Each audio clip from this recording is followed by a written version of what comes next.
I know how to figure shit out. Ladies and gentlemen, it's a great honor to be here, a great privilege. Granny would not want us to stink up the show with something like her death. So she would want us to do the show as we always do the show. So we will. And that may be strange for some people because usually death is a kind of a somber, everybody's supposed to cry and mourn. Well, the way we mourn at the Tabernacle is we just go on about our business because life is a part of death and death is a part of the cosmos, and we're pretty much here for the cosmos. And the cosmos is here for us. So, Granny, in your honor, we're just going to do the fucking show as we always do. We're not gonna get weird or too bent out of shape, but we're gonna get totally weird and phenomenally bent out of shape. So that's the idea of the show. That's pretty much what we do here. But ladies and gentlemen, I would like to have your attention for something.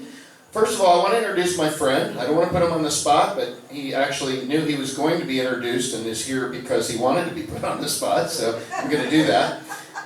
Before I bring him up here, I'm not going to tell you anything more than that he's one of my most fantastic friends of all, complete creative inspiration, somebody that I love, and interestingly enough, he is the producer for a show called 7 Sides of Shakespeare, now showing at the Crosstown Repertory Theater, which I directed, starring Shamrock McShane. Woo!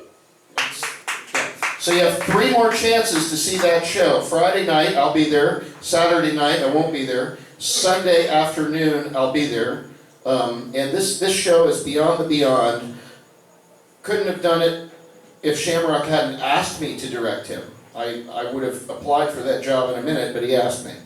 And none of it could have happened without Michael Bobbitt, who produced the show and has produced many other great pieces of theater, as well as written theater, and really, really taken the level of theater up in this community, all the way to fucking off-Broadway, New York City. So thank you for that, Michael. Hope I'm not setting you up too hard. But Michael's also a fantastic poet as well as a writer, and he wrote a beautiful poem that went around the internet for Granny, and so, I'm not going to say there aren't going to be other moments like this, but let's let this moment be what it wants to be. Ladies and gentlemen, please welcome to the stage Michael Bobbitt. All right.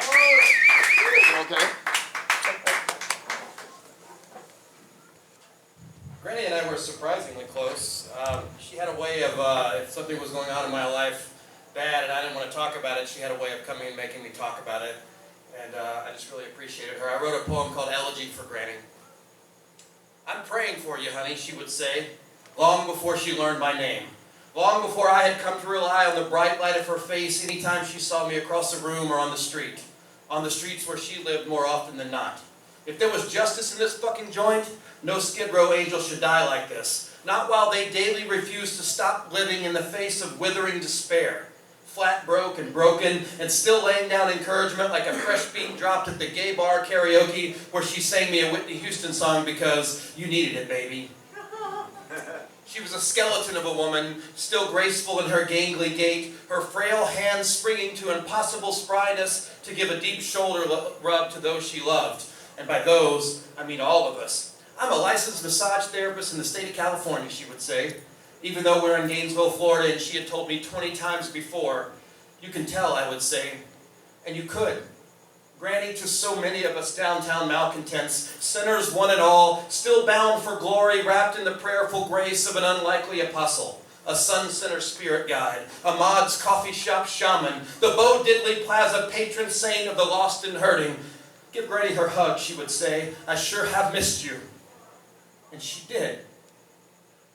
Really did. All right, Bobbitt! Yes! All right. It's just, here went New Jersey. Thanks, Michael. Yes, sir. Thank you.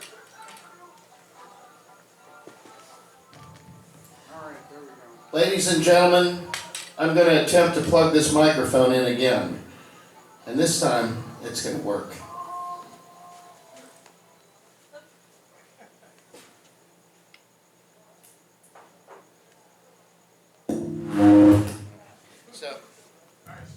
Thank you very much.